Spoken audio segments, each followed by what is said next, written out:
बिस्मिल्लाहिर्रहमानिर्रहीम। आज का जो हमारा टॉपिक है जी वो है इंट्रोडक्शन टू द नेटवर्क्स। इसके अंदर हम जैसे कि आपको साइनॉप्सिस पहले बता चुके, उसमें हम क्या क्या कवर करेंगे, नेटवर्क्स के बारे में, उसके यूजेस के बारे में पढ़ेंगे, उसके बाद ग्रुपवेयर्स के बारे में पढ़ेंगे, गुफर्स के बारे में पढ़ेंगे और बाकी जो इसके जो टर्म्स हैं वो हम यहाँ पे डिस्कस करेंगे, जो बेसिक हमें समझ आ जाए कि एक्चुअल में नेटवर्क होता क्या है।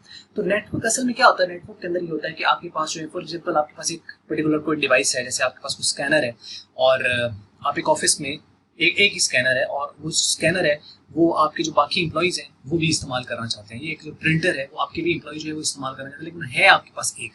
अब आप उसे क्या कर सकते हो, उसको शेयर कर सकते हो।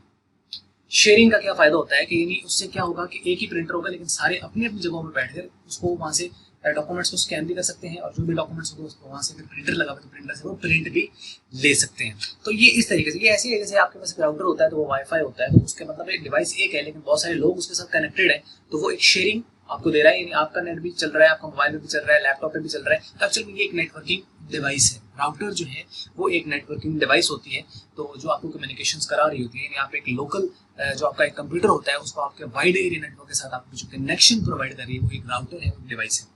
इसी तरीके से आप जो नेटवर्क बनाते हो वो आप अपनी एक पर्टिकुलर ऑर्गेनाइजेशन है, एक पर्टिकुलर ऑफिस है, आप चाहते हो कि इसके अंदर मेरे पास अगर 100 या 10 या 50 कंप्यूटर्स हैं और मैं चाहता हूँ कि इनके आपस में शेयरिंग कर दी जाए। अब जो शेयरिंग आप करोगे वो मॉडल पे डिपेंड करती है कि आप कंप्यूटर टू कंप्यूटर करेंगे या किसी एक को हेड बनाकर और बाकी को उसके साथ कनेक्ट करना चाहते हैं। अगर अब वो डिपेंड करता है कि आपका डेटा कितना सिक्योर है। अगर ज़्यादा सिक्योर आपके पास वो डेटा आप चाहते हो कि वो जो है वो विद परमिशन जो है वो उसकी एक्सेस होनी चाहिए, तो उसके लिए फिर आप जो है वो मॉडल ज़रा सिक्योर्ड मॉडल जो कि क्लाइंट सर्वर मॉडल है वो आप सिलेक्ट करते हो। अदरवाइज पीयर टू पीयर जिसको मॉडल कहा जाता है, पर्सन टू पर्सन यानी कंप्यूटर टू कंप्यूटर जो है वो आप यूज़ करते हो।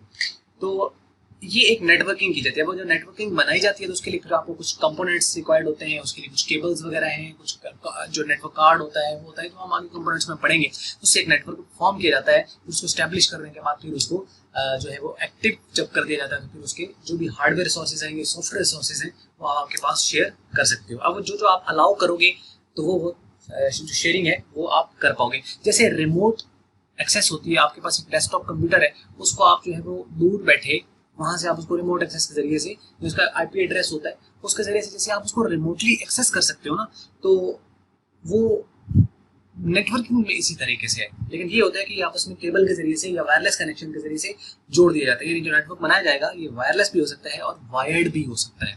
तो आइए हम इसको देख लेते हैं कि ये नेटवर्क में एक्चुअल में होता क्या है। सबसे पहले देख लेते हैं नेटवर्क डेफिनेशन। बात कर रहे हैं, a network is a set of computers, यानी कंप्यूटर्स का ये एक सेट है, बहुत सारे कंप्यूटर्स जो हैं वो मिल जाते हैं, कनेक्टेड टुगेदर, उनको आपस में जोड़ दिया जाता है।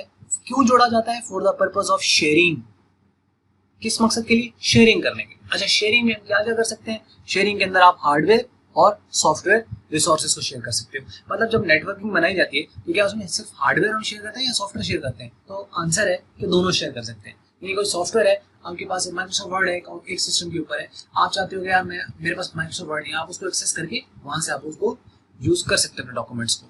इसी तरीके से यानी कोई सॉफ्टवेयर भी शेयर किया जा सकता है और हार्डवेयर जो है वो भी शेयर किया जा सकता है नेटवर्क की मदद से। तो जब नेटवर्किंग करेंगे तो उसकी मदद से यानी ये शेयरिंग जो है वो पॉसिबल हो जाती है।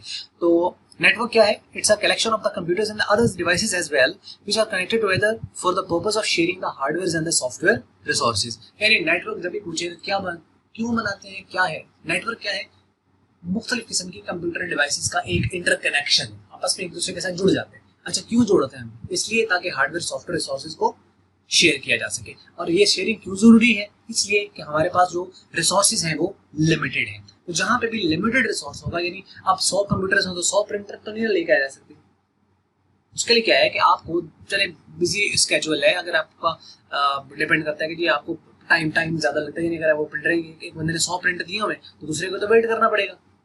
चाहे आपने नेटवर्किंग की भी तो आपको फायदा नहीं देगी। तो उसके लिए फिर आप क्या कर डिसाइड करते हो कि चलिए 3 प्रिंटर या 4 या 5 प्रिंटर ले लिए जाए, ठीक है। तो उसके आप कुछ 10 कंप्यूटर एक के साथ कनेक्ट कर देते हैं, 10 किसी के साथ, 5 किसी के साथ, 2-3 जो है वो जो क्रूशियल है, मेन है, उनको किसी एक प्रिंटर के साथ कनेक्ट कर दिया जाता है। तो इससे क्या होगा, टाइम आपकी बचत हो सकती है। लेकिन अगर आपके पास एक लिमिटेड हो तो नॉर्मली एक प्रिंटर से भी काम लिया जा सकता है। अगर आपका फ्रीक्वेंटली प्रिंट और ज़्यादा प्रिंट आप नहीं लेते हो, कोई एक आध प्रिंट की जरूरत पड़ती है तो, और सारों को प्रिंट की जरूरत पड़ती है, तो या तो फिर वो केबल के जरिए कनेक्टेड है, फिर तो वो अपने सिस्टम के साथ पहले उठा के लाएं उस प्रिंटर को और वहाँ पर कनेक्ट करें। तो लैपटॉप है तो वहाँ पे लेके जाए और वहाँ पे केबल के जरिए कनेक्ट करें। वायरलेस कनेक्शन है तो अलग बात है, ठीक है। नेटवर्क जो होता है, जो प्रिंटर होता है, वो शेयर्ड भी हो जाता है वायरलेस कनेक्शन से। तो computers on the networks are called nodes. Node क्या होती है? नोड असल में हर वो कंप्यूटर जो नेटवर्क के साथ कनेक्ट हो जाता है। Every computer which is connected to a network that is called node. अब ये नोड होता है, ये या तो क्लाइंट होगा या ये सर्वर होगा, या तो ये क्लाइंट होगा या ये सर्वर होगा। सर्वर वो होगा जो सर्विसेज दे रहा है और क्लाइंट वो होगा जो सर्विसेज ले रहा है। जो क्लाइंट होता है इसको नेटवर्क के अंदर वर्क स्टेशन भी कहा जाता है। तो जहां पे अगर आप नेटवर्किंग के अंदर कोई वर्ड यूज करें, वर्क स्टेशन या स्टेशन, बाज़ दफा इन शॉर्ट स्टेशन भी बोला जाता है कि ये वाला स्टेशन काम नहीं कर रहा। तो स्टेशन जब भी बोला जाएगा तो उससे क्या मुराद है कि नेटवर्किंग की वो डिवाइस जो कि आपके कंप्यूटर की जो कि नेटवर्क के साथ कनेक्टेड है, वो आपको क्या कहलाएगा, वो उसका स्टेशन कहलाएगा। कंप्यूटर्स ऑन अ नेटवर्क में भी आर कनेक्टेड थ्रू केबल और वायरलेस कनेक्शन। इसको अब ये जो नेटवर्क बनाया जाता है ये वायर्ड भी हो सकता है, ये वायरलेस भी हो सकता है, तो ये दोनों हो सकते हैं। तो एक दो बातें, तीन बातें बल्कि मैं आपको कह लो कि पता चल गई यहाँ से। एक तो नेटवर्क क्या है, it's a interconnection of the different computer devices for the purpose of sharing hardware as well as the software resources. उसके बाद हमें ये पता चला कि जो कंप्यूटर जो भी कनेक्ट होता है वो नोड कहलाता है। अब जो नोड होता है वो क्या होता है, या तो वो क्लाइंट होता है या वो सर्वर होता है। सर्वर कौन है? जो मेन कंप्यूटर है, पावरफुल कंप्यूटर है जो कि सर्विसेज दे रहा है। और क्लाइंट कौन है? जो वर्क स्टेशन है उसका या स्टेशन है जो कि सर्विसेज ले रहा है। उसके बाद जो कंप्यूटर्स आपके पास वहाँ पे कनेक्ट होते हैं वो आपके नेटवर्क की जो फॉर्म की जाती है वो केबल के जरिए से भी की जा सकती है और बगैर केबल के जरिए से भी की जा सकती है। यानी आपका नेटवर्क वायर्ड भी हो सकता है, वायरलेस भी हो सकता है। तो ये था नेटवर्क के बारे में, छोटा सा आपको क्लियर हो गया होगा यहाँ पे। और उसके बाद अब आइए नेक्स्ट चलते हैं हम कि आगे क्या है। यूजेस ऑफ कंप्यूटर नेटवर्क्स के इसके इस्तेमालात क्या हैं, वो अब यहाँ पे कुछ चंद एक बताए गए वैसे और मेन बताए गए यहाँ पे। तो आप ये कह लें कि कंप्यूटर के जो नेटवर्क्स क्या फायदे हैं, ये क्या उसके इस्तेमाल हैं। तो पहला है यहाँ पे कि facility of sharing hardware and software. जो डेफिनेशन में भी बात की हुई, तो पहला सबसे बड़ा फायदा ये होता है कि आप हार्डवेयर और सॉफ्टवेयर को आपस में शेयर कर सकते हो, एक चीज फायदा होगा। उसके बाद facility of processing the important data of the organization by client server model. यानी एक ऑर्गेनाइजेशन है, उसके पास कोई डेटा पड़ा हुआ है, आप उस डेटा की लिमिटेड एक्सेस किसी को देना चाहते हो। पर्टिकुलर एक पर्सन है, यानी कोई एक मैनेजर है, वो किसी पर्पस के लिए किसी दूसरे शहर गया हुआ है, तो अब आप उसको एक्सेस देनी है, उस ऑर्गेनाइजेशन के डेटा को एक्सेस देनी है। या तो इंटरनेट के जरिए एक्सेस करेगा जो कि सिक्योर्ड नहीं समझा जाता क्योंकि उसके ऊपर से वायरस वगैरह का अटैक। तो आपको क्या करना पड़ेगा, एक वर्चुअल आपको नेटवर्क देना पड़ेगा जो कि प्राइवेट हो, ठीक है ना। यानी एक प्राइवेट नेटवर्किंग के जरिए से उसको आप उसको एक्सेस दोगे, जिसको हम एक्स्ट्रा नेट का नाम देते हैं। तो उस एक्स्ट्रा नेट के जरिए से उसको एक्सेस दी जाएगी किसी दूसरे शहर के अंदर या किसी दूसरे इलाके के अंदर। तो जहां से वो उसको पर्टिकुलर ऑर्गेनाइजेशन को जितना उसको रिक्वायर्ड डेटा होगा वो अपने लॉगिन आईडी वगैरह से एक्सेस करके वहां से इंफॉर्मेशन वगैरह को देख सकता है। ये आपका एक्स्ट्रा नेट हो जाएगा और ये एक यूज हो गया इसका। तो facility of sharing hardware software as well as important accessing important data of organization by client server. यानी क्लाइंट सर्वर क्या है कि सर्वर आपके पास ऑर्गेनाइजेशन के अंदर है, मेन है, जो आपको सर्विसेज, जो आपको परमिशन दे रहा है कि हाँ जी ठीक है आप ये वाली जो है वो इंफॉर्मेशन एक्सेस कर सकते हैं। वो ये नहीं कि कोई भी आया उसने एक्सेस कर लिया, सर्वर के पास रिक्वेस्ट आती है, सर्वर उसको परमिशन देता है, तो फिर वो आगे उसने जो भी कोई पोर्टल है वहां से इंफॉर्मेशन एक्सेस कर सकता है, अदरवाइज वो नहीं कर सकता। अगर सर्वर उसकी एक्सेस को डिनाई कर देगा तो इसका मतलब है कि फिर वो इंफॉर्मेशन को एक्सेस नहीं कर सकता। तो एक ये फायदा हो गया, यानी इससे क्या होगा कि डेटा आपका सिक्योर रहेगा, हैकिंग और वो जो प्रॉब्लम्स होती है वो नहीं होंगी। तो दो फायदे हो गए यहाँ पे और दो यूजेस हो गए मेन इसके। उसके बाद है तीसरा कि network help in internal communications between the employees within an organization. जो नेटवर्क होता है उससे आप इंटरनल कम्युनिकेशंस भी रख सकते हो। और इंटरनल कम्युनिकेशन से क्या मुराद है, इंटरनल कम्युनिकेशन तो होगी लेकिन सिक्योर होगी। सिक्योर से क्या मुराद है, असल में ये बात कर रहा है कि नेटवर्क से हम इंट्रानेट बना सकते हैं। असल में ये जो 2 पॉइंट लिखे हुए हैं ना, तो आप ये कह सकते हो कि network provide the facility of extra net. अगर मैं इतना कहता ना कि network provide the facility of extra net, तो इसको ये नहीं पता कि एक्स्ट्रा नेट क्या होता है, तो उसके लिए मुश्किल हो जाना। तो इसलिए इसको जरा से एक्सप्लेन करके मैंने लिखते हैं यहाँ पे, वरना इसकी जगह आप शॉर्ट ये कह सकते हो कि network provides the facility of extra net, और यहाँ पे इसकी जगह आप लिख सकते हो network provides the facility of intranet. ठीक है। यानी एक तो हार्डवेयर सॉफ्टवेयर रिसोर्सेज आप एक पर्टिकुलर ऑर्गेनाइजेशन के अंदर एक तो वो शेयर कर सकते हो, दूसरा आप इंफॉर्मेशन को सिक्योर तरीके से शेयर कर सकते हो विद इन ऑर्गेनाइजेशन भी, और एक ऑर्गेनाइजेशन किसी दूसरी ऑर्गेनाइजेशन से या एक ऑर्गेनाइजेशन किसी दूसरे पर्सन के साथ, चाहे वो वेंडर है या कस्टमर है या कोई भी है, उसके साथ जो है उसको शेयर किया जा सकता है। तो इंट्रानेट और एक्स्ट्रानेट की एक्चुअल में इसकी फैसिलिटी है। उसके बाद network help in e commerce as well. E commerce actual में क्या होती है कि ई कॉमर्स ये होती है कि जिसके अंदर आप कोई भी प्रोडक्ट वगैरह जो है वो बाइंग एंड सेलिंग कर रहे होते हो ऑनलाइन, तो ये भी नेटवर्किंग की मदद से जो है वो पॉसिबल हुआ। और इसके लिए तो ऑब्वियसली जो है वो इंटरनेट, क्योंकि इसका जो रिस्पॉन्स है वो ओवरऑल फॉरन से चाहिए होता है, ठीक है, और टू वे इंटरेक्शन चाहिए होती है और कोई परमिशन वगैरह नहीं है। एक वेबसाइट आप दे देते हो, उस वेबसाइट के ऊपर जो भी कस्टमर्स हैं, यूजर है, वो उसको लॉगिन पासवर्ड वगैरह मिल जाता है, अपना वो इंडिविजुअल क्रिएट कर सकते हैं। तो अपनी उस प्रोफाइल के जरिए से वो कोई भी इंफॉर्मेशन को जो है वहाँ से सर्च भी कर सकते हैं, उसको जो है वो अपने कार्ट जो भी है उसके अंदर कार्ट, ठीक है, उसके अंदर वो ऐड कर सकते हैं, वहाँ से वो बाय कर सकते हैं। और कुछ तो जो वेबसाइट्स है वो ऐसी ना सिर्फ आप इन्फॉर्मेशन वगैरह ले सकते हो या कोई प्रोडक्ट खरीद सकते हो, बेच नहीं सकते हो, लेकिन कुछ ऐसी हैं जहाँ पे आप खरीद भी सकते हो, जैसे बेच भी सकते हो। फॉर एग्जाम्पल जैसे कि पाकिस्तान या ओवरऑल पूरी वर्ल्ड के अंदर एक बहुत बड़ी वेबसाइट है जिसका नाम है OLX। तो ये जो OLX है, इसके जरिए से क्या है कि आपके पास एक ऑप्शन होती है कि आप इसके जरिए से प्रोडक्ट्स को बेच भी सकते हो और सेल भी कर सकते हो। इसी तरीके से अलीबाबा जो है उसके ऊपर आप देखें तो उसके ऊपर वेंडर्स भी हैं और कस्टमर्स भी हैं, ठीक है, लेकिन वो जरा बड़े पैमाने पर है, होल सेलिंग का काम है उनका। उसे अगर आप छोटे लेवल पर आ जाए तो AliExpress.com, जो कि चाइना की, ये भी उन्हीं की ही एक वेबसाइट है, इसके ऊपर से भी आप जो है वो बाइंग सेलिंग जो है वो कर सकते हैं। लेकिन ये एक रिटेलर के पॉइंट ऑफ व्यू से बनाई गई है AliExpress, और वो जो है वो अलीबाबा जो है वो एक होल सेलर के पॉइंट ऑफ व्यू से बनाई गई है। तो एक ये जो इसके अंदर आ सकता है। तो ई कॉमर्स के बाद अब नेक्स्ट अगर आप पॉइंट देखें तो वो आप इसमें देखिए कि network helps in reducing the cost by offering single system for multiple user. एक सिस्टम होगा, कोई भी आपके पास पर्टिकुलर एक कोई सिस्टम है, चाहे वो आपके पास कोई हार्डवेयर है, सॉफ्टवेयर है, कोई भी प्रोग्राम है, पर्टिकुलर कोई भी एक सिस्टम है, इवन एक ऑर्गेनाइजेशन का एक डेटा है, तो उसको आप शेयर कर लेते हो बाकियों के साथ।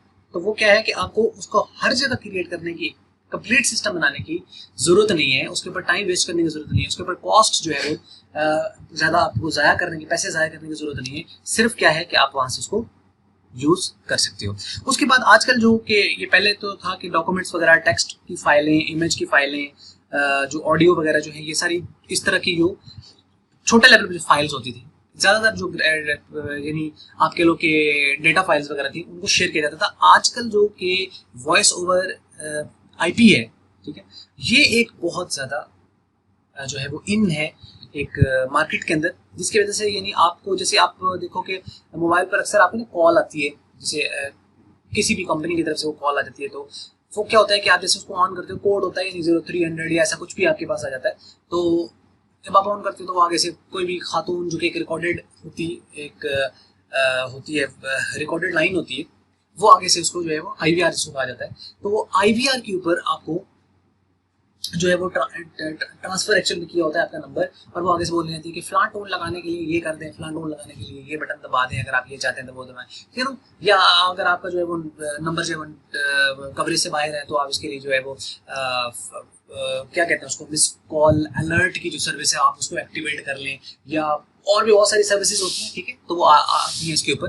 तो ये सारा जो है ना, ये वॉइस ओवर IP है, यानी वॉइस ओवर इंटरनेट प्रोटोकॉल, यानी इंटरनेट प्रोटोकॉल्स जो है, ये प्रोटोकॉल एक्सटेंडेड होता है, उसके जरिए से वॉइस का जो है वो ट्रांसमिट करना है। तो ये है कि कॉल सेंटर जितने भी आपके बने हुए हैं, तो ये कॉल सेंटर चाहे वो इनबाउंड हो या आउटबाउंड हो। इनबाउंड का क्या मतलब होता है, यानी यहाँ डिस्कस तो करने की जरूरत नहीं है मेरे ख्याल में, लेकिन चलिए मैंने टर्म यूज किया तो आपको बता दूं।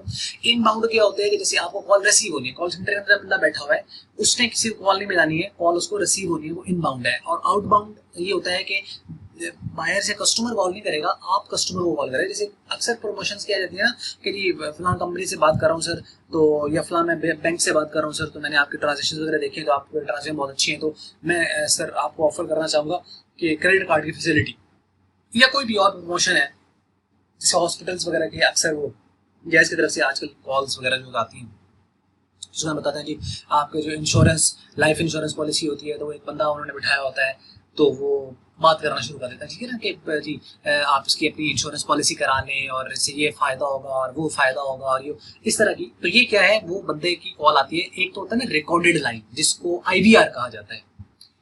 तो इंटरएक्टिव वॉइस रिस्पॉन्स। तो एक IVR है, IVR होती है रिकॉर्डेड लाइन, उसके अंदर आप उसको यानी किसी ने बोला कि जी ये फ्लान टोन लगाने के लिए, तो आप उसे हाँ जी कौन सा टोन, तो वो आगे रिकॉर्डेड लाइन है उसने बोलते जाना, उसको नहीं पता आपको, ये एक मशीन है। एक होता है आपका इंटरएक्टिव टू वे कम्युनिकेशन, डुप्लेक्सिंग जिसको हम कहते हैं। तो उस डुप्लेक्सिंग के अंदर जो होता है, ये फुल डुप्लेक्स मोड जो होता है, उसके अंदर ये होता है कि आप से किसी ने, यानी आपको बंदा आएगा तो आपको अगर कहता है कि अस्सलाम वालेकुम जी, मैं फलां कंपनी से फलां बंदा बात कर रहा हूँ, तो आप कहते हो जी वालेकुम अस्सलाम, तो सर मैं आपको थोड़ा सा कीमती वक्त ले सकता हूँ, तो जी फरमाइए जी, सर आप बिजी तो नहीं है, बोलो यार आप जो बात करना चाहते हो वो बताओ।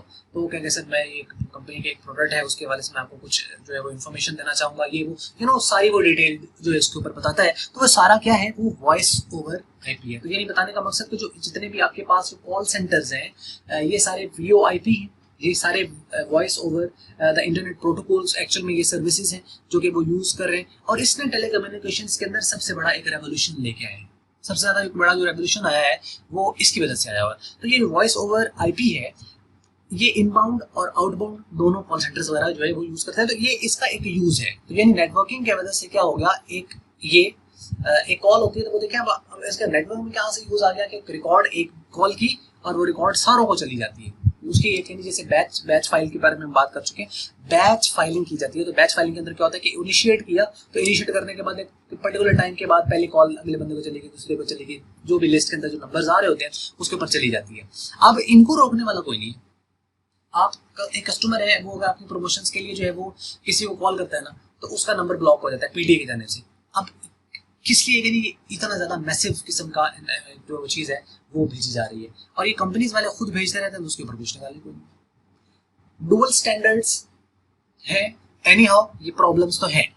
तो कुछ रूल्स रेगुलेशन ऑब्वियसली ऐसे होने चाहिए जिसके अंदर यानी एक कस्टमर्स को भी फैसिलिटेट किया जाए, जो बिजनेसेस हैं उनको भी फैसिलिटेट किया जाए। उसके ऊपर चेक एंड बैलेंस रखना बहुत जरूरी है कि उसके ऊपर कंटेंट किस किस्म का शेयर किया जा रहा है, बजाय कि ये कि जी कोई मैसेज चला गया तो उसे ब्लॉक कर देते हैं। ये इश्यूज हैं खैर उसके ऊपर। तो कुछ जो है ये इजी स्टैंडर्ड्स होने चाहिए, या कुछ इसी रूल रेगुलेशन होने चाहिए, कुछ प्रोटोकॉल्स या स्टैंडर्ड ऑपरेटिंग प्रोसीजर जो आसान होने चाहिए, ताकि बाकी जो बिजनेसेस हैं उसको भी प्रमोट करने में आसानी हो। लेकिन चेक एंड बैलेंस वो ऑब्वियसली एक स्टेट की जिम्मेदारी होती है, वो उसके ऊपर होना चाहिए। खैर, कहने का मकसद ये था कि उसके यूजेस आ गए। यहाँ पे नेटवर्क के बारे में बात कर रही है, उसके बाद आपको यूजेस पता चल गए होंगे कि नेटवर्क के कॉमनली यूजेस क्या है। उसके बाद हम आ जाते हैं वर्क ग्रुप कंप्यूटिंग। अब ये वर्क ग्रुप कंप्यूटिंग क्या है? अच्छा, कंप्यूटिंग का क्या मतलब होता है? यानी कैलकुलेशन, यानी कोई ना कोई आप कह लो वर्क या कोई ना कोई फंक्शनैलिटी। अब work group, it's a group of work, it's a group of work, and what they are doing, they are computing.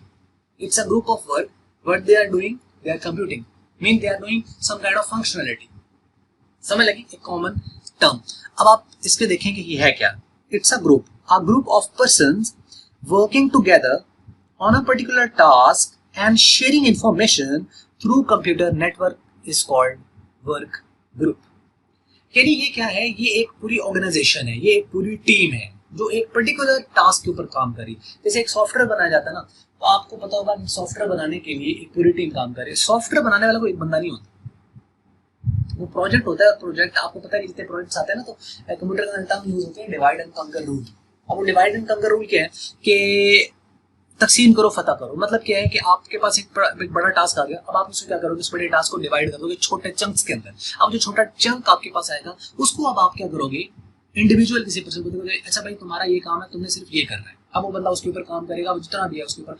अब उसको टाइम दिया जाता है कि तुम्हारे पास महीना या 2 महीने या 3 महीने, जो भी टाइम है वो एक बंदे के ऊपर है, वो उसने करना है, उसको कंप्लीट करके उसने फिर हैंड ओवर करना है किसी से ऊपर सीनियर बंदे को। वो ऊपर से ये क्या है, एक पूरी एक चेन चलती है, ठीक है। और नीचे बहुत सारी लोग हैं काम करेंगे, और काम करने के बाद उसको फिर सम अप करके अपने से ऊपर सीनियर को देंगे। वो सीनियर्स ऊपर बहुत सारी अब टीम के हेड होता है जिसको सुपरवाइजर कहा जाता है। वो हर एक सुपरवाइजर वो फिर उस सारी इंफॉर्मेशन कलेक्ट करने के बाद उसकी एक रिपोर्ट बनाएगा, और उसको सम अप करके वो अपने से ऊपर जो हेड होगा उसको वो दे देगा। तो ये इस तरीके से चल रहा होता है। ये कहलाती है वर्क ग्रुप कंप्यूटिंग। तो एक बड़े ये, अब जैसे आप कॉल सेंटर की मिसाल ले लें, तो वहां पे वर्क ग्रुप कंप्यूटिंग किस तरीके से हो रही है कि शिफ्ट शुरू हो गई। अब शिफ्ट जो भी शुरू हुई है, यानी सुबह 8 वाली है, 7 वाली है, 4 बजे वाली है, डिफरेंट शिफ्ट्स होती हैं। कॉल सेंटर का आपको पता है, इसने कॉल सेंटर वगैरह जॉब की हुई है। तो अब उसमें क्या होता है कि जो एम्प्लॉइज हैं उनका टाइम स्टार्ट हो गया, ठीक है, अब उसके बाद उनको कॉल्स आना शुरू हो जाएंगी। अब वो 7 घंटे की शिफ्ट है, 6 घंटे की है, 8 घंटे की है, वो उन्होंने अपना काम करना है। काम करने के बाद अब वो उसको क्या करेंगे, लॉग आउट करेंगे अपने सिस्टम को, और उसकी एक रिपोर्ट एक सुपरवाइजर जनरेट करता है, जिसके अंदर वो उसको बताता है कि तुम्हारा एडीटी जो है वो एवरेज जो टाइम था वो तुम्हारा इतना था, या उसके अंदर जो आपका जो तुम्हारा ब्रेक थी वो तुमने इतनी थी, कोई वायलेशन वगैरह तो नहीं की है। इस तरह की वो सारी चीज़ें जो उसकी परफॉर्मेंस वगैरह होती है आज के दिन की, या कोई एब्सेंटेज या लेट लॉग इन या अर्ली लॉग आउट, इस तरह की कोई चीज़ें जो होती है उसके ऊपर एक रिपोर्ट बनाता है। वो सुपरवाइजर का काम होता है, वो आपको at the end of the shift और वैसे ड्यूरिंग द वो शिफ्ट भी आपको आती रहती है, जिससे आपको अपनी परफॉर्मेंस पता चलती आ जाती है। अब आप देखो तो इसके अंदर क्या है कि एक एम्प्लॉय ने काम किया, एम्प्लॉय काम कराए और काम करके उसने अपने ऑर्गेनाइजेशन को अपने उसको दे दिया। अब उसकी कॉल्स रिकॉर्ड हो गई, उसके जो उसने हेल्प कर रही थी कस्टमर्स वगैरह के आने की, वो उसने जितना उसके पास एक पोर्टल की एक्सेस थी विद इन ऑर्गेनाइजेशन, जो कि हम इंटरनेट की बात करते हैं, वो उसने इन्फॉर्मेशन को प्रोवाइड कर दिया। वो सुपरवाइजर के पास चली जाती है, सुपरवाइजर फिर आगे रिपोर्ट करता है अपना फ्लोर जो मैनेजर होता है, फ्लोर मैनेजर को, फ्लोर मैनेजर उसके ऊपर जो अपना हेड होता है उसको वो कहता है कि ये सारी एक टीम है, ठीक है। तो अब यही असल में क्या कहलाता है, एक वर्क ग्रुप कंप्यूटिंग कहलाती है, यानी ये भी एक तरह की नेटवर्किंग है। अब वो कहते हैं process of the sharing information among the various members of the work group through the computers network is called work group computing. इसको वर्क ग्रुप कंप्यूटिंग कहा जाता है। यानी एक बता दिया उसने वर्क ग्रुप के बारे में कि वर्क ग्रुप क्या होता है, कि पर्सन्स का कलेक्शन है जो किसी एक टास्क पे काम कर रहे हैं, और जब वो इन्फॉर्मेशंस को आपस में पर्सन एक कॉमन पर्पस के लिए एक सिंगल गोल के लिए अगर वो इन्फॉर्मेशंस को शेयर करेंगे एक दूसरे के साथ, तो वो वर्क ग्रुप कंप्यूटिंग कहलाएगी। And it is also known as collaborative computing. इसको कोलैबोरेटिव कंप्यूटिंग जो है वो भी कहा जाता है।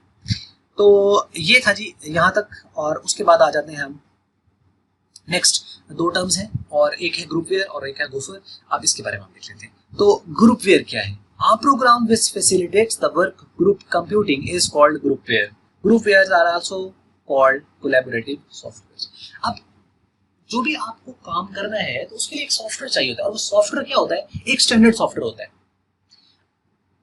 कॉल सेंटर की मैं मिसाल इसलिए दे रहा हूँ क्योंकि कॉमन और बहुत सारे लोगों ने जो है जॉब की होती है कॉल सेंटर्स की, तो उसके तरफ देखें कि एक सॉफ्टवेयर दिया जाता है, और जो सॉफ्टवेयर आपको ए एम्प्लॉय को मिल रहा है, बी एम्प्लॉय को वही मिल रहा है, सी एम्प्लॉय को वही मिल रहा है, एक्स वाई जी एम्प्लॉयज हैं सारों को वही मिल रहा है, सारे उस एक स्टैंडर्ड सॉफ्टवेयर के ऊपर काम कर रहे हैं। अगर वो सॉफ्टवेयर ना हो, बाज़ाफ़ा सिस्टम स्टक हो जाता है।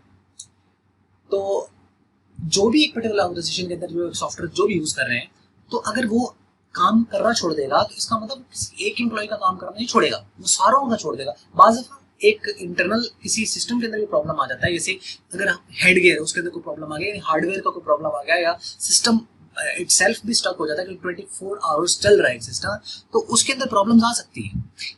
अब वो जो प्रॉब्लम है वो एक इंडिविजुअल है, लेकिन अगर बाज़ दफ़ा ओवरऑल इशू आ जाता है, तो जब ओवरऑल इशू आता है ना, नेटवर्क के अंदर इशू आता है, तो वो सारों के सारे हैंग हो जाते हैं सिस्टम। लेकिन आपको बताने का मकसद ये है कि जो भी ऑर्गेनाइजेशन, अगर आपके पास ऐसे कॉल सेंटर है, तो कॉल सेंटर वाले वो एक सॉफ्टवेयर यूज कर रहे हैं। वो जो कॉल सेंटर वाले एक सॉफ्टवेयर यूज कर रहे हैं, एक्चुअल में वो क्या कहलाता है, वो ग्रुपवेयर कहलाता है। वो ग्रुपवेयर है, वो एक सॉफ्टवेयर है, उस सॉफ्टवेयर के ऊपर सारे काम कर रहे हैं, और पर्पस उनका सारों का एक है। जैसे कॉल सेंटर है तो कॉल्स लेनी, इनबाउंड है तो मतलब कस्टमर कॉल करेगा। अब ये नहीं कि किसी के पास जो है वो कॉल्स आए, किसी के पास कॉल ना आए, सारों के पास इक्वली जो है वो रेशो के एतबार से एक पर्टिकुलर टाइम के अंदर रैंडमली जो कॉल्स होती है, किसके पास कौन सी कॉल आएगी, किधर से आएगी, कोई पता नहीं है। लेकिन एक पर्टिकुलर एरिया जो है वो डिवाइड किया होता है, तो उससे आपको नेटवर्किंग के थ्रू से राउट होती है, कॉल आपके पास रिसीव हो जाएगी, और वो बंदा जो भी आपसे पास इन्फॉर्मेशन जो कस्टमर मांगेगा, वो आपको इन्फॉर्मेशन जो है आपको प्रोवाइड करनी है वहां पर। क्लियर हो गया? ये ग्रुप वेयर कहलाएगा। यानी ग्रुप वेयर कोई हार्डवेयर कंपोनेंट नहीं है, ये सॉफ्टवेयर है। Groupware is a software which is supporting in work group computing. ठीक है, यानी groupware facilitates the work group computing and it's a software.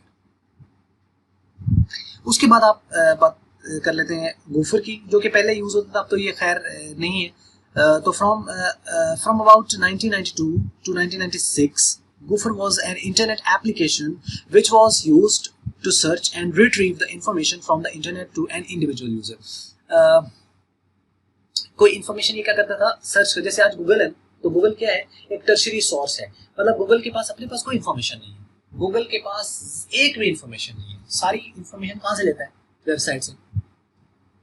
Google एक टर्शियरी सोर्स है, इसके पास अपना कोई डेटा नहीं है, गूगल के पास जीरो डेटा है, इसके ऊपर जीरो कंटेंट है इनका। यानी ऑब्वियसली अपनी सॉफ्टवेयर जो एक ऑफिस और उसको मैनेज करने के लिए तो ऑब्वियसली है, लेकिन जो इन्फॉर्मेशन गूगल आपको दे रहा है, तो उसके अपने सिस्टम से नहीं आ रही है, वो जस्ट आपको लिंक्स बताता है कि ये जो इन्फॉर्मेशन है ना, कि इसके पास भी पड़ी है ये वाली इन्फॉर्मेशन, इसके पास भी है ये वाली इन्फॉर्मेशन, इसके पास भी एक टर्शियरी सोर्स है।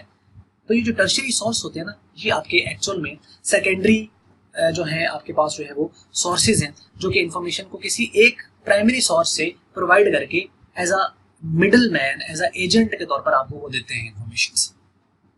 ठीक है, यानी एक तरफ है इन्फॉर्मेशन सर्च करने वाला, एक तरफ है इन्फॉर्मेशन प्रोवाइड करने वाला, उनको आपस में जो मिला रहा है वो असल में गूगल है। और ये जो गूगल है, इसके लिए जो पहले इंटरनेट की एप्लीकेशन जो यूज होती थी उसकी इन्फॉर्मेशन वगैरह को सर्च करने के लिए, उसको गोफर कहा जाता था। तो ये एक छोटी टर्म है, अगर आप इसको देख लें तो खैर ये ज़्यादा यूज नहीं हुआ। उसके बाद जो है वो इंटरनेट एक्सप्लोरर और ये सारी चीज़ें जो है वो जैसे जैसे आना शुरू, विंडो 95 आई थी तो उसके अंदर फिर ये ख़त्म होना शुरू हो गया। तो विंडो 95 के अंदर इंटरनेट एक्सप्लोरर आ गया था, यानी उसके अंदर एक फेमस थी, और एक विंडो 95 जो है वो बहुत ज़्यादा फेमस हुई, यानी एक उसका एनवायरनमेंट बड़ा ईजी था और यूज़र फ्रेंडली थी। तो उसके बाद फिर ये 96 के अंदर तो खैर ऑलमोस्ट जो गोफर जो है वो इस्तेमाल इसका ख़त्म हो गया, लेकिन किताबों में तो थोड़ा बहुत इसको डिस्कशन बन जाती है। अब कहते हैं कि these were the named golden gophers, ये जो शुरू में आए थे ना इसके अंदर गोल्डन गोफर से, बाद में इसके अंदर कुछ थोड़ा वेरिएशंस भी हैं और कुछ चेंज भी आया। जब से ऑडियो वीडियो के ऊपर काम करना होना शुरू हुआ, तो शुरू में तो टेक्स्ट फाइलें जो थे वो उसको सर्च करके देते थे, और शुरू में होता ही टेक्स्ट था। जैसे फ्लॉपी थी, तो फ्लॉपी जो है वो चंद केबी एमबी के अंदर डेटा कैरी करती थी, जीबी में डेटा कैरी नहीं करती थी। ठीक है ना। तो अब बाद में यूएसबी और सीडीज डीवीडी जैसे जैसे दौर बदला, तो इन्फॉर्मेशन टेक्नोलॉजी की वजह से तो ये सारी चीजें चेंज होंगी। तो gopher become the base of the HTTP hypertext transfer protocol. ये प्रोटोकॉल्स का भी आगे आएगा, और इसके ऊपर चैप्टर 10 के अंदर भी हम लोगों ने इसके ऊपर डिटेल में वीडियो है, तो आप वहाँ से इसको देख सकते हैं अगर इसकी एक्सप्लेनेशन की जरूरत है। ऑब्वियसली वैसे इसको आप बारे में आपको पता होगा कि क्या काम करता है प्रोटोकॉल।